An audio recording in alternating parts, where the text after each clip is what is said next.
बदलापूरमध्ये गहाण ठेवलेले सोन्याचे दागिने व्यापाऱ्याने विकल्याच्या रागातून ज्वेलर्स व्यापाऱ्याचे अपहरण करून त्याला पिस्टलचा धाक दाखवत सोन्याचे दागिने लुटल्याचा धक्कादायक प्रकार समोर आला आहे। मिळालेल्या माहितीनुसार व्यापाऱ्याकडे गहाण ठेवलेले तब्बल 79 ग्रॅम सोन्याचे दागिने विकण्यात आले होते। याच रागातून आरोपींनी व्यापाऱ्याचे अपहरण केले आणि पिस्टलचा धाक दाखवत त्याच्याकडून सोन्याचे दागिने लुटले। विशेष म्हणजे व्यापाऱ्याने पोलिसात तक्रार करू नये यासाठी त्याच्या ज्वेलर्स दुकानाचीही तोडफोड करण्यात आली। दुकानातील तोडफोडीचा हा संपूर्ण प्रकार सीसीटीव्ही कॅमेऱ्यात कैद झालाय। या प्रकरणी बदलापूर पश्चिम पोलीस ठाण्यात खंडणी, मारहाण आणि आर्म्स ॲक्टनुसार गुन्हा दाखल करण्यात आला आहे। दरम्यान उल्हासनगर गुन्हे शाखेने या प्रकरणातील 2 आरोपींना अटक केली आहे। या संपूर्ण प्रकरणाचा पुढील तपास पोलिसांकडून सुरू आहे। भीमसिंग खरवट हे भैरव ज्वेलर्स नावाच्या दुकान चालवतात। सोने दागिने विक्री यांचं ते दुकान आहे। तर काल रोजी 8 ते 8:30च्या दरम्यान काही 4 ते 5 अज्ञात इसमांनी पूर्वीच्या व्यवहारावरनं त्यांच्या दुकानाची काच जी असते ती तोडलेली आहे।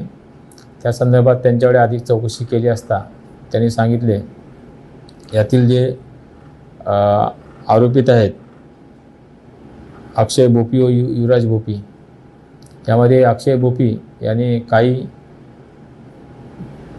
मे महिन्यामध्ये त्याच्याकडची 5.5 तोळ्याची दागिने हे त्यांच्याकडे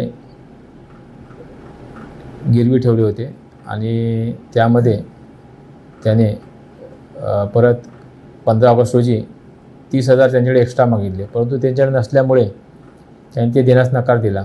मग याने व युवराज भोपी व त्याच्या एका अनोळखी साथीदाराने त्यांना गाडीत बसून एरंजाड परिसरामध्ये जंगलामध्ये नेऊन त्यांना शस्त्राचा दाग दाखवून, शस्त्र म्हणजे वेपनचा दाग दाखवून त्यांच्याकडून 10 लाख रुपयाची खंडणी मागितली, परंतु त्यांना ते देता येणं शक्य नसल्यामुळे व्हॉट्सअप कॉलद्वारे त्यांच्या पत्नीने 7.9 ग्राम तोळं हे त्यांनी यातील आरोपीने काढून घेतले आणि मग त्यांना नदीच्या पलीकडे सोडून देण्यात आलेले आहे। पण ही घटना त्यांनी ते घाबरून सांगितली नव्हती आणि पुढे ही घटना घडली।